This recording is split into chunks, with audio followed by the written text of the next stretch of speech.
नमस्ते। आज एक ऐसी कहानी सुनते हैं जो हमें कह सकते हैं एक बहुत बड़ा सबक सिखाती है।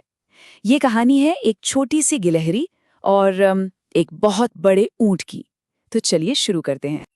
तो कहानी में आगे बढ़ने से पहले चलिए एक सवाल पर सोचते हैं। सवाल ये है कि असली ताकत क्या है? क्या ये सिर्फ साइज, सिर्फ आकार में होती है या फिर कुछ और भी? ये कहानी हमें इसी सवाल का जवाब ढूंढने में मदद करेगी। तो हमारी कहानी में दो किरदार हैं और दोनों की सोच एक दूसरे से बिल्कुल अलग।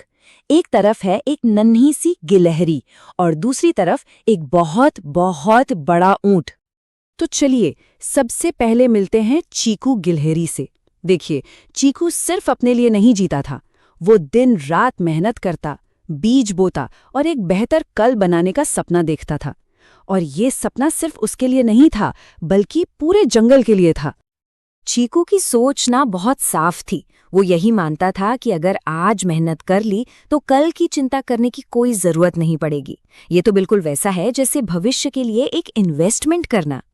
और अब मिलिए धनराज ऊंट से। ये रेगिस्तान से आया था, साइज में बहुत बड़ा था और उसे अपने आप पर बेइंतहा घमंड था। अब कह सकते हैं कि उसके लिए पूरी दुनिया का सेंटर बस वही था। धनराज का ये कहना ही उसके घमंड को साफ साफ दिखाता है। वो अपनी ताकत के नशे में इतना चूर था कि उसे लगता था कोई भी उसे रोक ही नहीं सकता। तो यहाँ पर ना हमें दो बिल्कुल अलग रास्ते दिखाई देते हैं। एक तरफ है चीकू का रास्ता, जो बनाने में, साथ मिलकर रहने में और आने वाले कल के बारे में सोचने में यकीन करता है। और दूसरी तरफ है धनराज का रास्ता, जो सिर्फ अपने घमंड, अपने बारे में और बस आज के बारे में सोचता है। अब सोचिए, जब ये दो अलग अलग दुनियाएं एक दूसरे से टकराएंगी तो क्या होगा? यहीं से कहानी में असली टकराव शुरू होता है। तो होता ये है कि जब धनराज चीकू के बनाए उस छोटे से बगीचे को देखता है तो वो उसका मजाक उड़ाता है। उसे लगता है कि ये कितने छोटे छोटे पेड़ हैं, ये सारी मेहनत तो बेकार है, ये तो कमजोरी की निशानी है। लेकिन चीकू वो लड़ने के बजाय धनराज से विनती करता है। वो उसे समझाने की कोशिश करता है कि इन पेड़ों को मत तोड़ो, ये तो मेरे बच्चों जैसे हैं। उसे एक उम्मीद थी कि शायद धनराज उसकी बात समझ जाए। पर घमंड कहाँ, कोई तर्क सुनता है? धनराज ने चीकू की विनती को एक झटके में ठुकरा दिया और खुद को रेगिस्तान का राजा बता दिया। उसकी ताकत का जो घमंड था ना, वो उसकी समझ पर पूरी तरह हावी हो चुका था। और फिर बस एक ही झटके में धनराज ने सब कुछ तहस नहस कर दिया। चीकू की सालों की मेहनत पल भर में मिट्टी में मिल गई। वो बगीचा जो आने वाले कल की एक उम्मीद था, एक ही झटके में खत्म हो गया। लेकिन कहानी यहाँ खत्म नहीं होती। कहते हैं ना, प्रकृति का अपना एक तरीका होता है संतुलन बनाने का।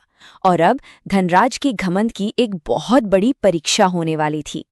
अचानक से मौसम बदल जाता है। इतनी तेज बारिश होती है कि सारी जमीन कीचड़ में बदल जाती है। और धनराज, जिसे अपनी ताकत पर इतना गुमान था, वो उसी कीचड़ में बुरी तरह से फंस गया।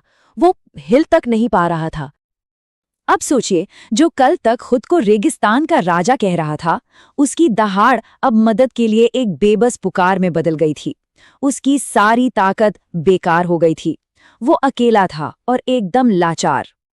और जानते हैं मदद करने कौन आता है? वही छोटा सा चीकू, जिसकी मेहनत को धनराज ने अपने पैरों तले रौंद दिया था। लेकिन चीकू अकेला नहीं आता। वो जंगल के सभी जानवरों को इकट्ठा करके लाता है और वे सब मिलकर वो कर दिखाते हैं जो इतना बड़ा धनराज अकेले कभी नहीं कर सकता था। इस एक घटना के बाद धनराज को एक ऐसा सबक मिला जो वो शायद ही कभी भूल पाता। ये एक छोटी सी मदद से मिला, एक बहुत बड़ा सबक था। जब धनराज ने पूछा कि तुमने मेरी मदद क्यों की, तो चीकू का जवाब बहुत सीधा था लेकिन बहुत गहरा। उसने बस इतना कहा, मैंने प्रकृति से यही सीखा है, मदद कभी छोटी नहीं होती। चीकू की ये बात सुनकर धनराज का सारा घमंड चकनाचूर हो गया। उसकी आंखों में आंसू आ गए। उसे अपनी गलती का एहसास हो गया था।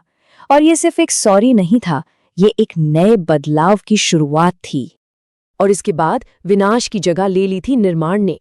धनराज ने अपनी ताकत का इस्तेमाल तोड़ने के लिए नहीं, बल्कि कुछ बनाने के लिए किया। उसने चीकू और बाकी सभी जानवरों के साथ मिलकर एक नया बगीचा बनाया जो पहले से भी ज्यादा खूबसूरत था। तो इस पूरी कहानी से हमें सीखने को क्या मिलता है? ये हमें बनाने की शक्ति के बारे में क्या सिखाती है? देखिए, जंगल के जो पक्षी थे उनके गीत में एक बहुत गहरी सच्चाई छिपी थी। उनका कहना था कि जो तोड़ता है उसे लोग भूल जाते हैं, लेकिन जो कुछ बनाता है वो हमेशा के लिए जिंदा रहता है। बनाने वाले की विरासत कभी खत्म नहीं होती। और आखिर में कछुए की ये बुद्धिमानी भरी बात ये हमें याद दिलाती है कि असली समझदार वो नहीं जो गलती ना करे, बल्कि वो है जो अपनी गलतियों को समझे और उन्हें सुधारे। धनराज ने ठीक यही किया और वो सच में बुद्धिमान बन गया। तो आखिर में ये कहानी सिर्फ एक गिलहरी और ऊंट की नहीं है, ये हम सब के बारे में है। हर रोज हमारे सामने एक चुनाव होता है कि हम बनाने वाला बने या फिर तोड़ने वाला बने। ये एक सोचने वाली बात है ना।